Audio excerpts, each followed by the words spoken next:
La naturaleza del escritor, de John Gardner.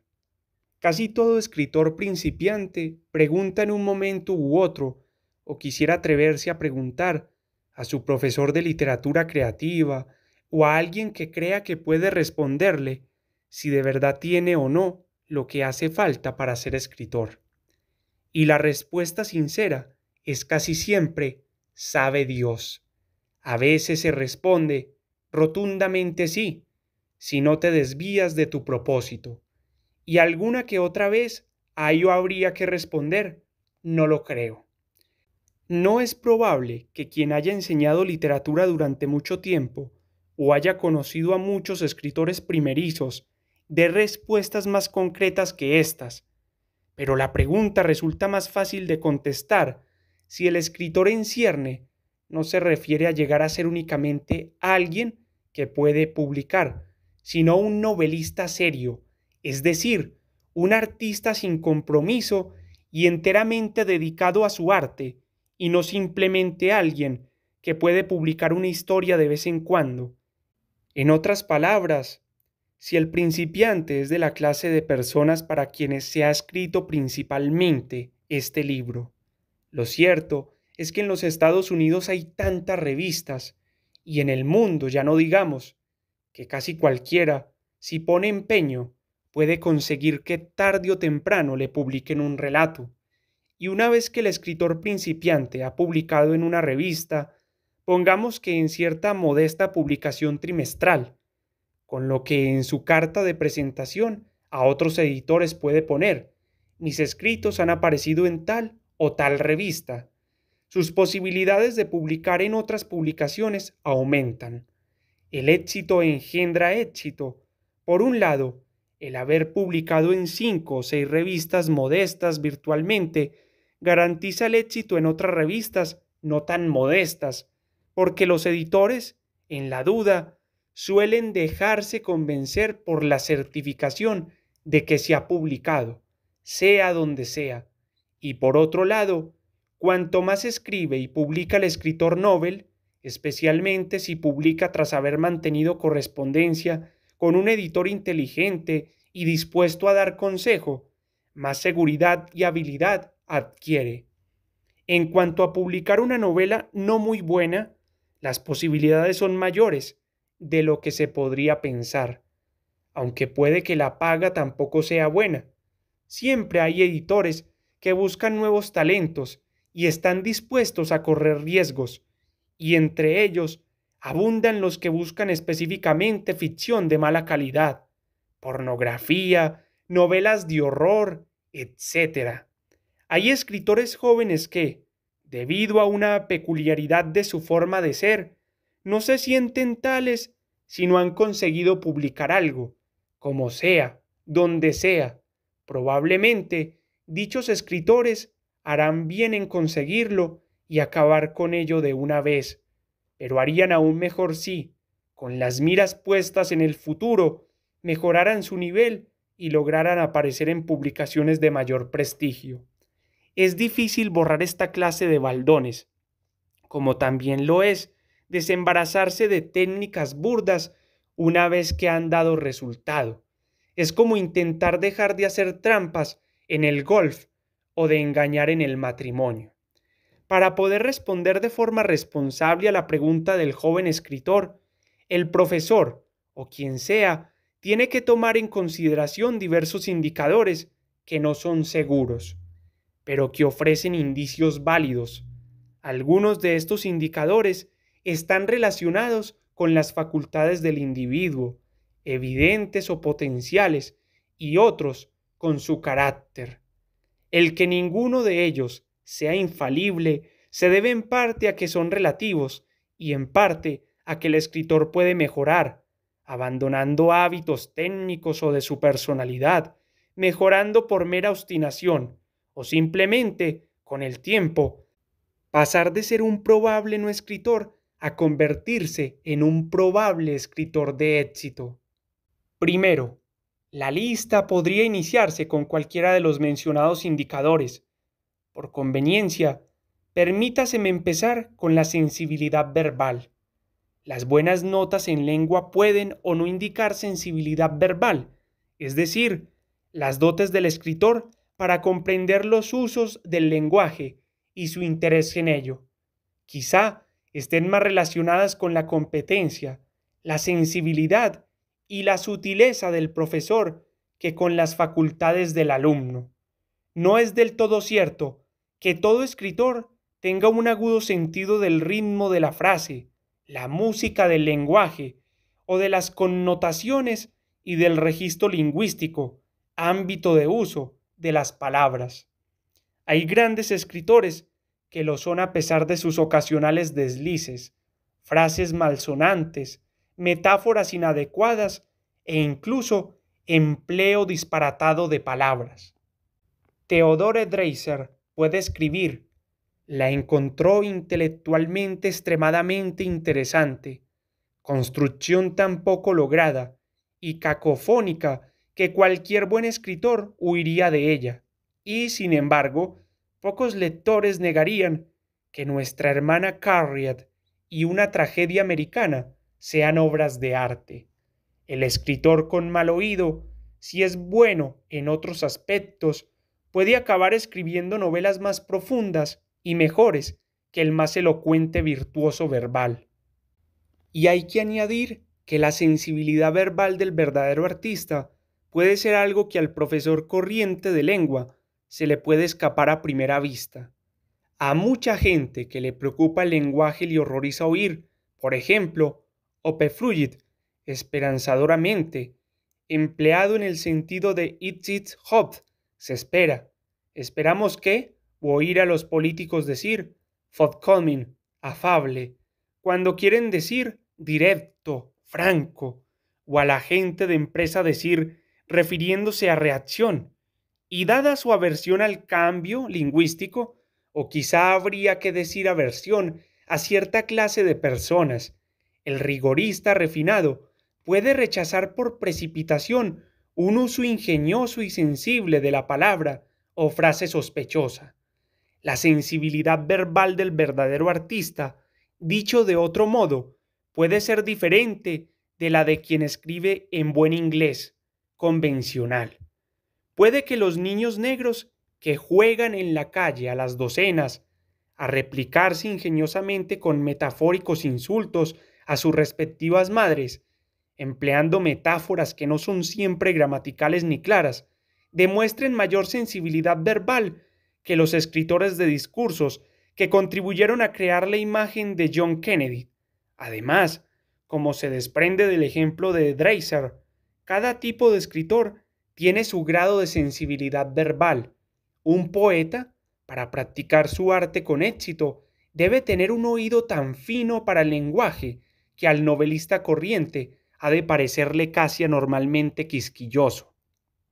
El escritor de relato cortos, puesto que la carga emotiva de su ficción debe revelarse rápidamente, tiene una necesidad de comprensión lírica similar a la de aquel, aunque menos acuciante que la del poeta. En el caso del novelista, la hipersensibilidad auditiva puede resultar un inconveniente. Pero aunque algunos grandes escritores escriban a veces con torpeza, está claro que uno de los rasgos del escritor nato es su actitud para encontrar o a veces inventar maneras interesantes de decir las cosas. El ritmo de sus frases se adecúa a lo que dice, se apresura cuando la historia se apresura, decrece al hablar de un personaje de movimientos torpes y pesados, imita el trueno que aparece en la narración o reproduce verbalmente los titubeos del borracho, el paso lento y cansino del anciano cansado, la conmovedora estupidez de la cuarentona que coquetea. El escritor con sensibilidad para el lenguaje sabe encontrar sus propias metáforas, no solo porque se le ha enseñado a evitar los tópicos, sino porque disfruta buscando la metáfora gráfica y precisa, la que, por lo que él sabe, nunca se le ha ocurrido a nadie. Si emplea una palabra poco usual, no se trata nunca de la palabra poco usual que está en boga. Por ejemplo, en el caso de este escrito, ubiquitus, ubicuo o detrótitos, o utiliza una palabra poco usual propia, y no solo porque desea hacer resaltar su originalidad, aunque es muy probable que a eso se deba en parte, sino también porque le fascina el lenguaje. Le interesa descubrir los secretos que guardan las palabras, las emplee o no en sus escritos. Por ejemplo, que descubrir significa quitar la cubierta. Le divierte jugar con la formación de las frases, ver cuánto es capaz de alargar una frase o cuántas frases cortas puede escribir sin que el lector lo note. En resumen, uno de los signos del potencial del escritor es la agudeza de oído y de vista que demuestra para el lenguaje. El que el escritor principiante logre de vez en cuando hacer algo interesante con el lenguaje, demostrar que realmente se escucha a sí mismo y que examina detenidamente las palabras, que escruta sus secretos, basta para indicar que promete. El talento solo, si no existe, es imposible de cultivar. Bueno, normalmente. Por otro lado, si al leer comenzamos a sospechar que al escritor solo le interesan las palabras, ello nos hace temer por su suerte como tal. Las personas normales, quienes no han sido víctimas de una mala enseñanza universitaria, no leen novelas únicamente por leer palabras. Abren una novela esperando encontrar una historia, confiando en que aparezcan personajes interesantes, posiblemente algún paisaje atrayente aquí y allá, y, como mínimo, alguna que otra idea, y un abundante y sugestivo cargamento de ideas como máximo. Aunque hay excepciones, la principal preocupación del buen novelista, por regla general, no es la brillantez lingüística, por lo menos en su forma más llamativa y evidente, sino contar su historia de forma que provoque reacciones en el lector, que le haga reír o llorar o sentirse intrigado, lo que sea que dicha historia concreta, explicada de la mejor manera posible, le incite a hacer. Cuando llevamos leídas 5 palabras de la primera página de una buena novela, nos olvidamos de que estamos leyendo palabras impresas en una página y comenzamos a ver imágenes. Un perro husmeando entre cubos de basura, un avión volando en círculo sobre las montañas de Alaska, una señora mayor lamiendo furtivamente su servilleta en una fiesta. Nos deslizamos en un sueño y olvidamos la habitación en que nos encontramos o que es hora de comer o de ir al trabajo. Reproducimos, con mínimos cambios y niños en su mayor parte, el sueño vívido y continuo que el escritor forjó en su imaginación, revisándolo una y otra vez hasta que consigue plasmarlo con exactitud, y encerró en el lenguaje para que otras personas pudieran abrir su libro y volver a tener ese sueño siempre que quisieran.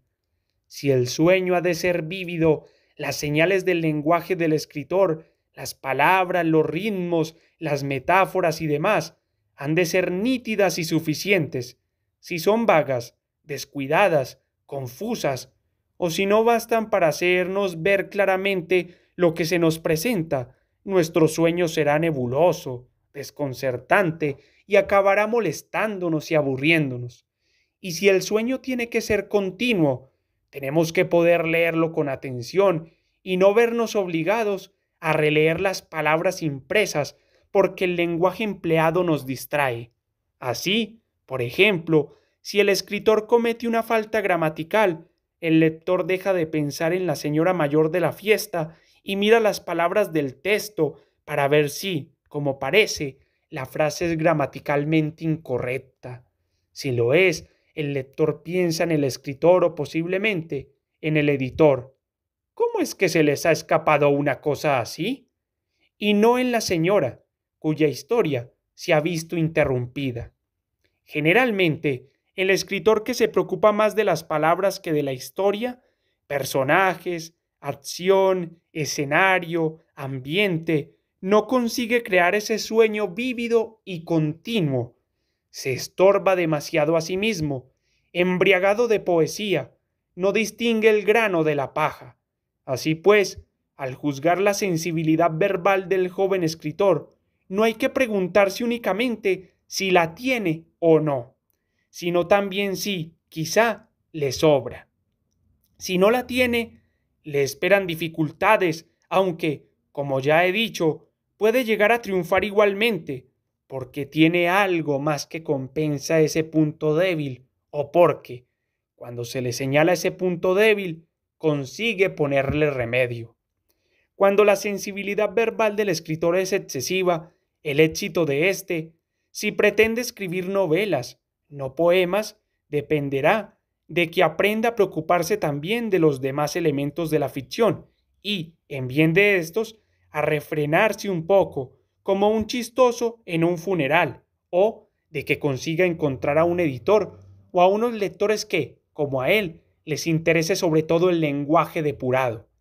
Tales editores y lectores, espíritus refinados dedicados a un juego exquisito que llamamos ficción porque ampliamos el término hasta límites insospechados, aparecen de vez en cuando. El escritor interesado principal o exclusivamente en el lenguaje está mal equipado para escribir novelas porque no posee el carácter y la personalidad que se requiere para ello. Por carácter me refiero a lo que a veces se domina la naturaleza inscrita del individuo, a su yo innato. Por personalidad aludo a la suma de rasgos típicos que se advierten en su manera de relacionarse con los que le rodean. En otras palabras, mi intención es distinguir entre el yo interno y el externo. Quienes demuestran un amor desmesurado por las palabras como tales pertenecen a un tipo temperamental tan determinado, al menos a grandes rasgos, que se les puede reconocer casi a primera vista. Se diría que las palabras inevitablemente nos distancian de la realidad estricta que simbolizan, de los árboles reales, las piedras reales, de los berreos reales de un niño, y a la que, en nuestros procesos mentales, tienden a reemplazar. Así lo afirman al menos los filósofos como Hobbes, Nietzsche y Heidegger, y nuestra experiencia con los aficionados a los juegos de palabras parece confirmar esta opinión. Cuando alguien, en un contexto social, hace un juego de palabras, ninguno de quienes lo oyen puede dudar, por más que le guste el chiste y admire a su autor, de que lo que éste ha hecho ha sido desligarse momentáneamente de lo que le rodea y establecer relaciones que no se le habrían ocurrido de haber estado inmerso en la situación que ha provocado su ocurrencia. Por ejemplo, si estuviéramos admirando la colección de obras de arte de una familia llamada Cheuset y alguien comentara: «Los mendigos no pueden ser Cheuset», sabríamos inmediatamente que el autor del comentario no estaba contemplando con detenimiento y admiración el paisaje de Turner que tenía ante sí. El devoto de las palabras puede llegar a ser un poeta, autor de crucigramas o jugador de Scrabble excelente. Puede llegar a escribir algo semejante a una novela que alabe un selecto grupo de admiradores, pero difícilmente se convertirá en un novelista de primer orden. Por varias razones. Primero, a causa de su personalidad, que le lleva a apartarse de lo crudo de la existencia. No es probable que al fanático de las palabras le apasionen las novelas corrientes. El incondicional compromiso que la novela contrae con el mundo, los miles de detalles que confieren vida al personaje, la mantenida fascinación por la charla informal que envuelve las vidas de los seres imaginarios, la ingenua importancia de lo que ocurrió después y del tiempo que hacía ese día, todo esto al fanático de las palabras le parecerá estúpido y tedioso, le aburrirá. ¿Y quién está dispuesto a pasarse días, semanas y años imitando algo, la existencia en este caso, que ya de entrada no le gusta? Al fanático de las palabras pueden gustarle algunos novelistas muy especializados e intelectualizados: Stendhal, Flaubert, Robert Grillet, el Joyce de Finegois, posiblemente Nabokov, pero probablemente solo admirará por sus cualidades secundarias a novelistas cuya fuerza principal radica en la fidelidad con que reproducen la turbulenta realidad. Dickens, Stevenson, Tolstoy, Melville, Bellot.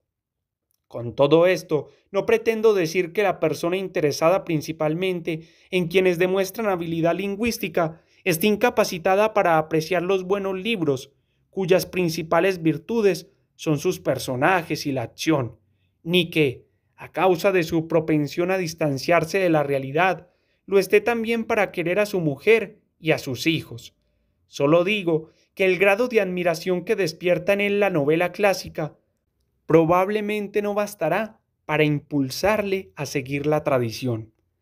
Si tiene la suerte de vivir una época aristocrática o si consigue encontrar refugio en un selecto círculo de estetas, un enclave amurallado del que queda excluido el grueso de la humanidad, este artesano exquisito quizá pueda dedicarse a crear sus prodigios de singularidad.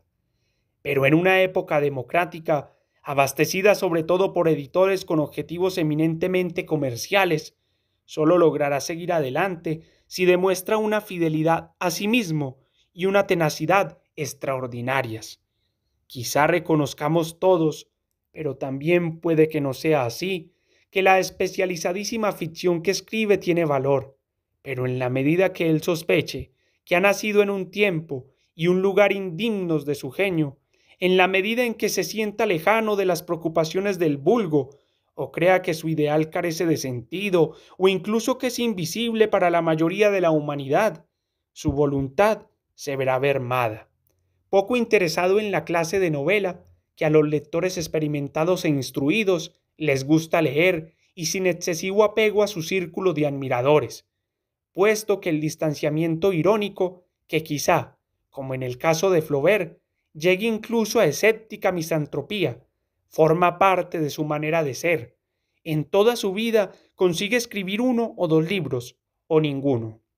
Debido a la personalidad, en ese sentido especial en que uso la palabra, de su autor, es probable que a la novela del artesano brillante le aguarden 2 negros destinos: que nunca se llegue a escribir, excelente manera de expresar el desprecio que uno siente por sus lectores y por el interés de éstos, o que peque de sentimental, amaderada o fría.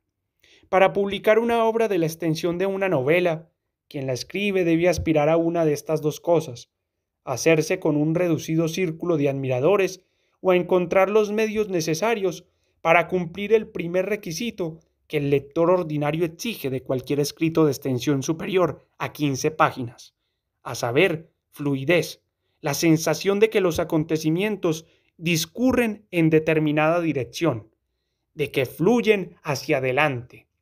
El lector común exige una razón para seguir pasando páginas. Hay 2 cosas que pueden hacer que el lector siga adelante: argumento e historia, y ambas están presentes, poco o mucho, en la buena ficción. Si el argumento simplemente repite lo mismo todo el rato, sin ir de A a B, o si la historia no avanza en una dirección clara, el lector pierde interés. Dicho de otra manera, si el lector no encuentra nada que le intrigue, ¿a dónde lleva este argumento? ¿O qué ocurrirá si el filósofo racionalista comienza a hacer caso de las advertencias de ese alumno suyo que es medium? Acaba abandonando la lectura del libro. Todo escritor sabe, o al menos intuye, que la inmensa mayoría de los lectores espera que el libro avance, aun cuando, según determinada teoría que sostiene el escritor, sea un error que lo esperen, y el escritor que decide hacer lo que la mayoría de los lectores no quieren que haga, el que se niega a explicar una historia o a exponer por anticipado el argumento, probablemente llegará un momento en que no podrá seguir adelante. Pasarse la vida entera escribiendo novelas es lo suficientemente duro como para justificar cualquier cosa, pero lo es mucho más pasarse la vida escribiendo novelas que nadie quiere leer. Si 10 o 12 críticos alaban la obra de uno, pero el resto del mundo ignora su existencia, es muy difícil mantenerse en la convicción que tan amables críticos no son una pandilla de chalajos. Esto no quiere decir que el escritor serio deba intentar escribir para todo el mundo, ganarse tanto al público de Saul Bellow como al de Stephen King. Pero si escribe solo para alcanzar un ideal puro de perfección estética, lo más probable es que acabe desanimándose. Huelga decir que la mayoría de los escritores que se preocupan en exceso por el lenguaje no llegan al extremo de negarse a explicar una historia. Normalmente sí que presentan personajes, acciones y demás, pero todo ello cubierto por una bruma de hermoso ruido, por su esplendorosa manera de decir las cosas, que se interpone constantemente entre dichas cosas y el lector. Y finalmente, éste comienza a sospechar que el autor concede más importancia a sus dotes que a los personajes que ha creado. Claro que su sospecha puede no ser acertada, esto hay que admitirlo. Yo creo que ningún lector ecuánime puede dudar que en la ficción de Dylan Thomas el impulso fundamental es captar la vida real, esa cualidad especial de la locura del galés rural. Y sin embargo, no es la gente que aparece lo que recordamos de ella, sino su abrupta poesía, sus metáforas. O pensemos en John Uddicket, el brillante lenguaje con que describe un personaje menor, no puede por menos de insinuar que le importan más las palabras que elige que la simbólica secretaria que nos presenta sentada detrás de su mesa. Es cierto que uno de los placeres que proporcionan los buenos libros es el de poder admirar el dominio del lenguaje que demuestran sus autores, pero la deslumbrante poesía con que se expresa Mercutio en el famoso pasaje de la Reina Mad no es la misma con que se expresa Hamlet, ni la que emplea el padrastro de Estre, el homicida Claudio, que lo hace en monótonos pentámetros.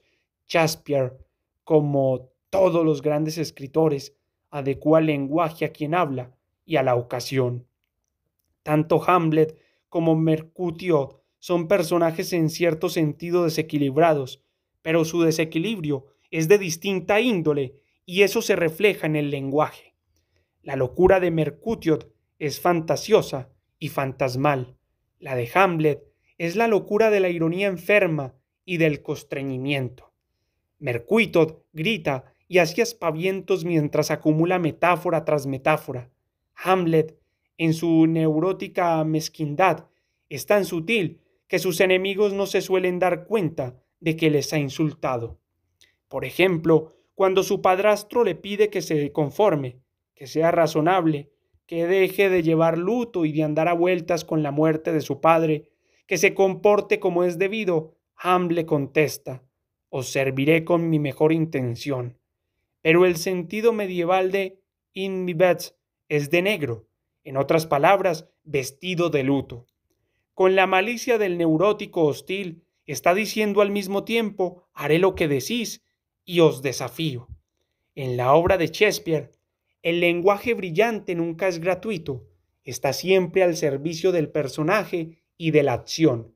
Por espléndido que sea, nunca deja de estar subordinado a los personajes y a la trama. Si al escritor le preocupa más el lenguaje que otros elementos de la ficción literaria, si continuamente nos hace apartar la atención de la historia para traerla hacia sí, lo llamamos amanerado y acabamos cansándonos de él. Los editores listos se cansan de él enseguida y lo rechazan. Si tenemos la sensación de que el escritor pone en los personajes menos sentimiento del que debería, puesto que nos parece que estos tienen auténtica humanidad, lo llamamos frío. Si afecta sentimiento, o eso nos parece a nosotros, sobre todo si intenta provocar sentimientos por medios insinceros, por ejemplo, sustituyendo el lenguaje, la retórica, por acontecimientos conmovedores, lo llamamos sentimental. Así pues, una de las cosas que uno toma en consideración cuando se le pregunta si el joven escritor tiene lo que hace falta para llegar a ser un buen novelista es su sensibilidad para el lenguaje. Si es capaz de escribir de manera expresiva, aunque solo sea a veces, y si su amor por el lenguaje no es tan exclusivo u obsesivo como para prevalecer por encima de todo lo demás, el joven escritor tiene posibilidades. Cuanto mayor sea su sensibilidad para el lenguaje y para conocer sus límites, más posibilidades tendrá. Y ciertamente, grandes son las del escritor que tiene buen oído para el lenguaje y al que, además, le apasiona el material, personajes, acción, escenario, con que se construye la realidad ficticia. En tal caso, puede llegar a convertirse en uno de esos virtuosos del estilo que, como Proust, el Henry James tardío o Faulkner, aunan lo mejor de ambos aspectos. El escritor con menos posibilidades, ese a quien uno contesta en el acto, no lo creo, es aquel cuya sensibilidad para el lenguaje parece incorregiblemente pervertida. Su ejemplo más evidente es el del escritor que no consigue avanzar sin emplear frases como con un gracioso parpadeo, o los adorables gemelos, o su risa franca, estentórea, expresiones trilladas, producto de la emoción fingida de quien no siente nada en su vida cotidiana, o le falta algo de lo que estar lo suficientemente convencido como para encontrar su propia manera de decirlo. Y ha de recurrir a cosas como reprimió un sollozo, amable sonrisa oblicua, enarcando una ceja con ese aire suyo tan peculiar, sus anchos hombros, ciñéndola con su fuerte brazo, esbozando una sonrisa, con un ronco susurro, con el rostro enmarcado por sus bucles cobrizos. Lo malo de este tipo de lenguaje no es sólo su convencionalidad, que esté manido, gastado por el uso, sino también que es sintomático de una actitud psicológica decididamente nociva. Todos adoptamos máscaras lingüísticas, hábitos verbales, con las que enfrentamos al mundo y que se adecúan a la ocasión. Y una de las máscaras más eficaces que se conocen, al menos para enfrentarse a situaciones problemáticas, es la máscara del optimismo ingenuo, ejemplificada por frases como las que he mencionado. La razón de que dicha máscara se adopte con mayor frecuencia al escribir que al hablar coloquialmente, es decir, la razón de que el arte de la escritura se convierta en una forma de embellecer y sosegar la realidad. No la conozco, a menos que esté relacionada con la manera en que se nos enseña a escribir de pequeños, como si la escritura fuera una forma de buenos modales, y quizá también con la importancia que nuestros primeros maestros dan a las mojigatas o coercitivas, emociones típicas de los libros de lecturas escolares. En cualquier caso, si dicha máscara no se abandona, traerá la ruina al novelista. La gente que habitualmente persigue este optimismo gazmoño acaba inevitablemente viendo, hablando y sintiendo como pretenden hacerlo, lo cual les lleva a perder dos cosas: la capacidad de ver la realidad tal como es y la de comunicarse con quienes no ven la realidad con su misma y distorsionada benevolencia. El uso de determinado tipo de lenguaje influye de tal modo en los procesos psicológicos que a quien lo emplea le resulta difícil comprender que dicho lenguaje distorsiona la realidad y le parece que los otros, en este caso quienes ven las cosas con mayor cautela o ironía, están ciegos. Nadie que vea la realidad de forma distorsionada puede escribir buenas novelas, porque al leer comparamos los mundos ficticios con el real. La ficción creada por quienes adoptan en la vida actitudes que nos parecen infantiles o tediosas cansa enseguida. La máscara del optimismo ingenuo es sólo una de las muchas formas comunes de evadirse de la realidad. Observemos el párrafo siguiente, obra de un conocido autor de ficción científica. La gente no acostumbra a decir lo que de verdad piensa de las cosas viscerales, como Dios o el miedo, que tiene de volverse loca, como su abuelo o el sexo, o lo asqueroso que es que te hurgues la nariz y te limpies el dedo en los pantalones. Hace buen papel porque a nadie le gusta caer mal, y porque la verdad a grandes dosis, venga de los labios que venga, suele convertir a quien lleva puestos los labios en persona non grata, sobre todo si te ha pescado hurgándote la nariz y limpiándote el dedo en los pantalones, y más aún si te pesca comiéndotelo. Este no es el estilo optimista empleado por los escritores comerciales de los años 20 y 30, sino el de los que sustituyeron el anti-optimista. El optimismo risueño, con su debilidad por la cursiva, cede su lugar a un cinismo sin auténtico fundamento, que también emplea profusamente la cursiva. La gente no suele decir lo que de verdad piensa, en el que los anchos hombros ceden su lugar a las cosas viscerales, o algo peor. El lenguaje se vulgariza, medio habitual de intensificar falsamente la emoción de lo que se dice, y desaparecen las comas, abuelo o el sexo, o lo asqueroso que es. En un intento de imitar retóricamente a William Faulkner, que también pisaba terreno resbaladizo. Eliminar las comas de una frase es correcto si esta forma de acrecentar el ritmo de la misma, y por tanto de conferirle mayor emoción. Está justificado por lo que en ella se dice. En lugar de ofrecer amables sonrisas oblicuas, la gente hace buen papel, lo cual significa que es falsa, insincera y ni siquiera tiene labios propios, solo los lleva puestos. Esta despersonalización, habitual en la mala novela policíaca, proporciona a quienes la escriben uno de los recuerdos preferidos de dichos autores, la transformación de el hombre del traje gris en traje gris y la del hombre que va vestido de rayón en rayón, como en traje gris mira a rayón y le dice ahueca.